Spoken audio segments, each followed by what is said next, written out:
রাষ্ট্রীয়ভাবে যেভাবে পালিত হয়েছে এবং ব্যক্তিগত পর্যায়ে যেভাবে পালিত হয়েছে, এমনটি স্বাধীনতার পরে আর কখনো দেখা যায়নি।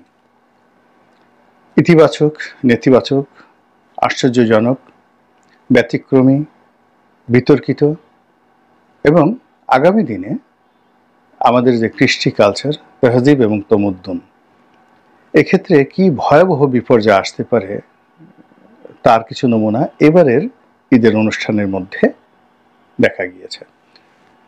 প্রথমত ভালো দিকগুলো বলে নিই। পুরো ঈদের মাস জুড়ে ইলেকট্রিসিটির যে লোডশেডিং, এটি ছিল না বললেই চলে। সরকারকে প্রশংসা করতেই হবে।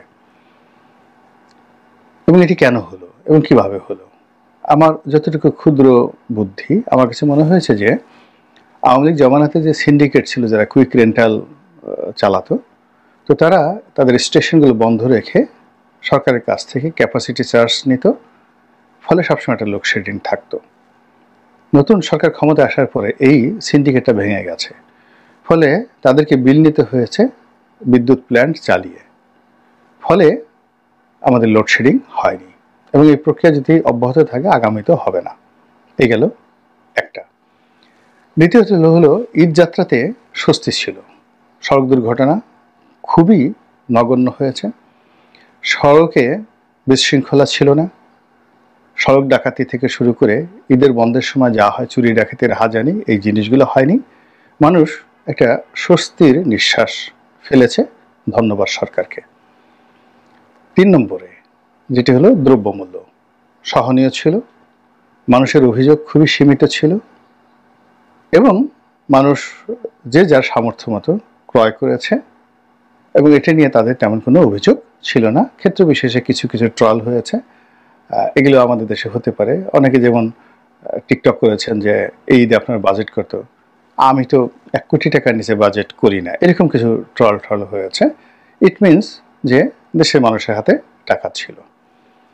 আর নেতিবাচক দিকগুলো কি? নেতিবাচক দিক হলো যে এই পুরো একটা উৎসব, সেই উৎসবে প্রায় 6.5 কোটি লোক যারা আওয়ামী লীগ করতেন, তাদের একটা বিরাট অংশের মধ্যে যে মানসিক যন্ত্রণা ছিল, ঈদ করতে পারা না পারা নিয়ে আশঙ্কা ছিল এবং তাদের একটা বিরাট অংশের পরিবারে কান্নার রোল বয়ে গিয়েছিল, এটা অস্বীকার করার উপায় নেই। দেশে ব্যবসা বাণিজ্য মন্দা চলছে, অর্থনৈতিক মন্দা চলছে, অনেকগুলো ফ্যাক্টরি বন্ধ ছিল, অনেকগুলো ফ্যাক্টরি ঠিকমতো বেতন ভাতা দিতে পারেনি। এই সমস্যাগুলো ছিল, এটা প্রতি বছরই হয়, এবছর সেটা হয়েছে, ফলে এটা একটা মাঝামাঝি। কিন্তু মৌলিক যে পরিবর্তন আমরা দেখেছি, যেটা আগামীতে অশনি সংকেত হিসেবে দেখা দেবে, প্রথমত হলো যে আমাদের জাতীয় ঈদগাহ ময়দানে যে ঈদের জামাত, সেই ঈদের জামাতে রাষ্ট্রপতি এবং প্রধান উপদেষ্টা একত্রে সেখানে এই জামাতে অংশগ্রহণ করার কথা, এটা হয়নি। এটা আগামীতে অনেক দিন আমাদের এই জাতিকে ভোগাবে। আমরা রাষ্ট্রীয় পদ পদবিতে যারা সম্মানজনক পর্যায়ে থাকে, ধরুন ইয়াজউদ্দিন সাহেব বিএনপির রাষ্ট্রপতি ছিলেন, কিন্তু সেই ইয়াজউদ্দিন সাহেবকে রাষ্ট্রপতি হিসেবে রেখে তার কাছ থেকে কিন্তু আওয়ামী লীগ ক্ষমতা গ্রহণ করেছিল, এটা একটা ট্রেডিশন। এবং যখন 2008 সনে প্রথম 9 পার্লামেন্টের উদ্বোধনী অনুষ্ঠান হলো, সেখানে ইয়াজউদ্দিন সাহেবকে কিন্তু ভাষণ দিতে হয়েছিল এবং বিএনপির যে স্পিকার ছিলেন সেই স্পিকারের কাছ থেকে কিন্তু ক্ষমতা গ্রহণ করা হয়েছিল। এখন এই যে আমাদের একটা কালচার, স্পিকার নেই, সংসদ নেই, রাষ্ট্রপতি আছেন যিনি বঙ্গভবনে বসে থাকেন কিন্তু তার কোনো অ্যাক্টিভিটিস নেই, এবং সেই ভদ্রলোক শহীদ মিনারে যেতে পারেননি একত্রে, তিনি গিয়েছেন আলাদা আলাদাভাবে এবং সেখানে অনেক কিছু হয়েছে। জাতীয় স্মৃতিসৌধে তিনি সেই যেতে পারেননি, তারপরে বা গেছেন কিনা আমার মনেও নাই, মানে অনুল্লেখ্য, মানে যা কিছু সেখানে হয়েছে। তো এই বিষয়গুলো অশনি সংকেত এবং সেগুলো বাড়তে বাড়তে বাড়তে বাড়তে ঈদের জামাতের মতো একটা পবিত্র জায়গাতে এসে থেমে গেছে। এটি আমাদের জন্য আগামীতে ভালো ফলাফল আনবে না। 2 নম্বর হলো যে এই ঈদটিকে আমাদের যে বাঙালির যে ট্র্যাডিশন, এই ট্র্যাডিশনটা তো পরিবর্তন হয়। আজ থেকে 100 বছর আগে আমরা যে ঈদ করেছি, এখন আমরা সেভাবে ঈদ করতে পারবো না। কিংবা আমরা যদি এখন মধ্যযুগে যেভাবে ঈদ করা হয়েছে, সেই ঈদের মধ্যযুগীয় কায়দায় যদি ঈদ করতে চাই আমরা বা পৃথিবীর যে কোনো জাতিগোষ্ঠী, তারা কিন্তু কেউ এভাবে পারবেন না। তো কাজেই এটি একটা নাটক হতে পারে, এটি একটি নাটক হতে পারে, তারপরে একটি মহড়া হতে পারে, মানুষকে দেখানো যে না ঠিক আছে সেই সুলতানি আমলে এইভাবে ঈদ হতো, মুঘল আমলে এইভাবে ঈদ হতো। কিন্তু সেই জিনিসগুলো আপনি প্র্যাকটিক্যালি যদি সমাজে প্রচলন করতে চান তাহলে আপনি পারবেন না।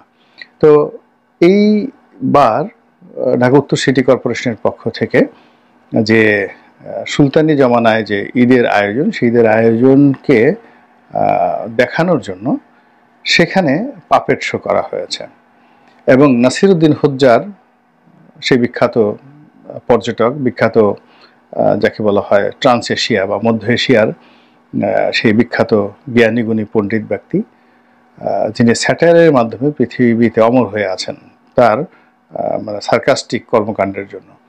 তো ঘোড়ার পিঠে সেই নাসিরউদ্দিন হুজ্জার একটি প্রতিমূর্তি, আর সেটাকে বসিয়ে তারপরে শেষে কি বুঝাতে চেয়েছেন আমরা বাঙালি আসলে কেউ বুঝিনি।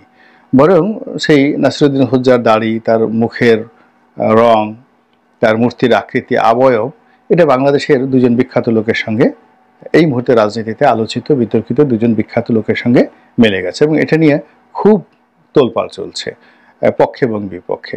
তারপরে মানুষ বলার চেষ্টা করছেন যে ঠিক আছে, যেখানে ইসলাম যুদ্ধ করেছে শিরকের বিরুদ্ধে, মূর্তি পূজার বিরুদ্ধে, যেখানে আলেম ওলামারা এখনো পর্যন্ত ছবি তোলা, মূর্তি পূজা করা, মূর্তি ধারণ করা, এমনকি যাকে বলা হয় মুরাল, কোনো একটি মুরাল সেটি স্থাপন করা, এটাও অ্যালাউ করছে না বর্তমান সময়টাতে। অনেক মাজার ভাঙা হচ্ছে, বঙ্গবন্ধুর অনেক মূর্তি ভাঙা হয়েছে, অনেক মুরাল ভাঙা হয়েছে। তো সেখানে সারাটা মাস একটি ভাব গাম্ভীর্য, সবচেয়ে মুসলমানদের মধ্যে রমজান মানে রমজান মাসের মতো যে মাসে কোরআন নাজিল হয়েছে এরকম পুত পবিত্র মাস আর নাই। ফলে ইসলামের যে মৌলিক বা ফান্ডামেন্টাল যে ক্যারেক্টারিস্টিক্স রয়েছে সেই ক্যারেক্টারিস্টিক্সের সব কিছু মুসলমানরা সর্বশক্তি দিয়ে অনুসরণ করার চেষ্টা করে পবিত্র মাহে রমজানে। মিথ্যা না বলা, ওজন কম না দেওয়া, বেশি বেশি নামাজ কালাম পড়া, তসবিহ তাহলিল পড়া, কোরআন পড়া, জাকাত দেওয়া, ফেতরা দেওয়া, গরিবের হক আদায় করা ইত্যাদি নানা রকম কর্মকাণ্ড সহ নফল ইবাদত বন্দেগী। এবং এর সঙ্গে সামঞ্জস্য রেখে ঈদের যে উৎসব সেভাবে আয়োজন করার জন্য প্রায় ইসলামের যে সকল স্কুল রয়েছে, মতাদর্শ রয়েছে, সবাই সেভাবে বলেছেন। এবং এটি কেবল তাদের মতো, এই আনন্দটা হলো তাদের জন্য যারা সারা মাস এই ইসলামের আহকাম সমূহ পুঙ্খানুপুঙ্খভাবে পালন করেছেন। কিন্তু একজন নাস্তিক, নামাজই পড়েন না, কখনো রোজার মাসে নামাজ পড়েননি, তারাবি পড়েননি, কোরআন তেলাওয়াত করেননি, তিনি একেবারে সুলতানি জমানাতে এসে রাজপথে উল্লম্ঘন করে বাজি ফুটিয়ে ঈদ উৎসব আয়োজন করবেন, এটা তার ব্যক্তিগত বিষয়, কিন্তু ইসলাম কিন্তু এটা অ্যালাউ করে না। 2 নম্বর হলো যে ইসলামের যে ইতিহাস, সুদীর্ঘ ইতিহাস, সেই সুদীর্ঘ ইতিহাসে কিভাবে রাজা, সম্রাট, সুলতান, বাদশাহ, খলিফা তারা ঈদের জামাতে যাবেন, সেখানে তারা কিভাবে বসবেন, তারপর ঈদের দিন তারা কি করবেন, এরকম অসংখ্য ট্র্যাডিশন রয়েছে। মুঘলরা 350 বছরে এই কাজটি করেছেন। বাংলাদেশে মুঘল সুবেদার যারা ছিলেন তারাও এই কাজটি করেছেন। তো এই কাজগুলো অর্থাৎ গরিব মানুষকে দান করা, খয়রাত করা, এতিম মিসকিনদেরকে রাষ্ট্রের পক্ষ থেকে খাওয়ানো, টাকা দেওয়া, অর্থবিত্ত সব কিছু না দিয়ে আমরা নাসিরউদ্দিন হুজ্জাকে বসিয়ে একটা মূর্তি বানিয়ে, গাধার পিঠে একটা মূর্তি বসিয়ে তারপর শেষে আমরা সেটাকে ঘোরালাম। এটার সঙ্গে অনেকে বলার চেষ্টা করছেন এটা তো তাহলে সেই হযরত মুসা আলাইহিস সালামের জামানাতে যে বাছুর পূজা হয়েছিল, সূরা বাকারাতে যেটি উল্লেখ করা হয়েছে, এবং আপনারা সেই কাহিনী অনেকেই জানেন।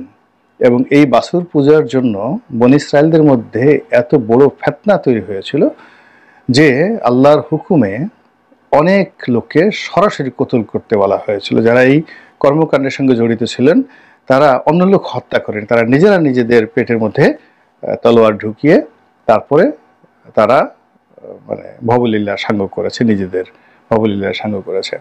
তো সেই যে মূর্তি পূজা, বাছুর পূজা, গরু পূজা, সেই গরু পূজা আবার সেই ঈদের দিনে সুলতানি যাকে বলা হয় আমলের ঈদ উৎসবের মাধ্যমে এই সমাজে ফিরে এলো কিনা এটা নিয়ে কিন্তু আলেম ওলামারা কথা বলা শুরু করেছেন এবং এই কথা চলতেই থাকবে। এবং এর পেছনে যে অনুর্বর মস্তিষ্কগুলো কাজ করেছে, এর পেছনে যে অশিক্ষিত মস্তিষ্কগুলো কাজ করেছে, এর পেছনে যে সেক্স অ্যান্ড ভায়োলেন্স নিয়ে যারা ব্যবসা বাণিজ্য করেন তাদের যে অনুর্বর মস্তিষ্ক কাজ করেছে, এভাবে যদি চলতে থাকে তাহলে ডক্টর মোহাম্মদ ইউনূসের 12টা বাজতে খুব বেশি সময় লাগবে না। তো যেটা বলছিলাম যে এবার যে ঈদ উৎসব, সেই ঈদ উৎসবটা পুরোটা নেতিবাচক অর্থে দীর্ঘমেয়াদে খারাপ দৃষ্টান্ত স্থাপন করেছে এই পাপেট শো এর মাধ্যমে। তারপরে যেটি হয়েছে সেটি হলো শিল্পকলা একাডেমিতে একটি সঙ্গীত অনুষ্ঠানের আয়োজন করেছে।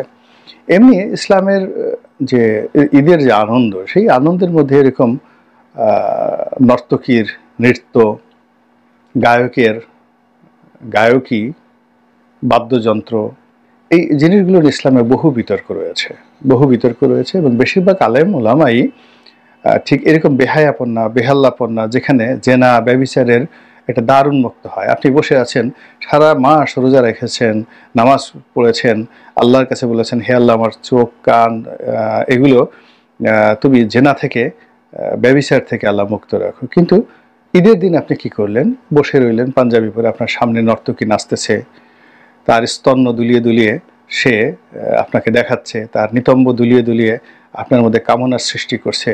আপনি সেই দৃশ্য দেখে পাজামা পরে আপনি বসে আছেন, একবার পাজামা ফাঁক করছেন, 2 পা ফাঁক করছেন, আবার এক পায়ের উপরে এক পা আপনার উত্তেজনা ঢেকে রাখার জন্য মানে আপনি এক পায়ের উপরে আর এক পা ক্রস লেগ করে বসে আছেন। এই দৃশ্যগুলো আপনার কাছে কেমন লাগবে বলেন তো? যে যাত্রাগানের যে খ্যামটা নাচ রয়েছে, সেই খ্যামটা নাচ হয়তো যদি কোথাও হয়ে থাকে, কিংবা ধরুন খুব সুন্দরী একজন নারী যদি তিনি মঞ্চে উঠে সে এরকম ফাইটতে যায় এই ধরনের গান গাইতে থাকেন, তার সঙ্গে সঙ্গে তার সর্বাঙ্গ যে সমস্ত শরীর অঙ্গ প্রত্যঙ্গ পুরুষের মনে যৌন উন্মাদনা সৃষ্টি করে, আর সেই উন্মাদনা সৃষ্টির মতো পরিবেশ সামনের সারিতে যারা বসে থাকেন তারা সেই তাদের উন্মাদনা ঢেকে রাখার জন্য কখনো পানি খাচ্ছেন, কখনো পায়ের উপর পা তুলে ধরছেন, এবং তাদের শরীর যদি উত্তেজিত হয়ে থাকে সেই উত্তেজনা দমানোর জন্য তারা বিভিন্ন রকম নড়াচড়া করছেন। আপনার কাছে কেমন লাগবে বলুন তো? এটা ঈদের কি ধরনের ঈদের একটা যাকে বলা হয় ভাবগাম্ভীর্য, ঈদের উৎসব, এটা তো এই বাংলায় এইভাবে কখনো হয়নি। কিংবা ধরুন নারীর পরিবর্তে যদি পুরুষ হয়, খুব সুন্দর একজন পুরুষ, তিনি সেদিন খুব একটা টাইট জিন্স প্যান্ট পরে আসলেন, এবং এখন তো পুরুষ করে কি তার যে গোপন অঙ্গটি অন্য সময় আজ থেকে 10-12 বছর আগে সেটা নিচের দিকে আন্ডারওয়্যার পরে গোপন রাখার চেষ্টা করতো, কিন্তু এখন সেটা যে বড় এটা প্রদর্শন করার জন্য সেটা উল্টো দিকে রেখে সামনের অংশ ফুলে থাকে, যে ওই এলাকাটা বেশ বড় এবং লোভনীয়, এবং এটা নারীদেরকে দেখিয়ে সে প্রলুব্ধ করে, পুরুষরা নারীদেরকে যৌন উত্তেজনা তৈরি করে। তো এরকম পুরুষ কোনো গায়ক মঞ্চে সে একবার নিতম্ব দেখাচ্ছে, তার সামনের অঙ্গ দেখাচ্ছে, তার পেশি দেখাচ্ছে, তার মাসেল দেখাচ্ছে, আর তার যে পুরুষালী কণ্ঠ, সেই পুরুষালী কণ্ঠে নানা রকম শব্দ অঙ্গভঙ্গি করে নারীর মনে যৌন উন্মাদনা তৈরি করছে।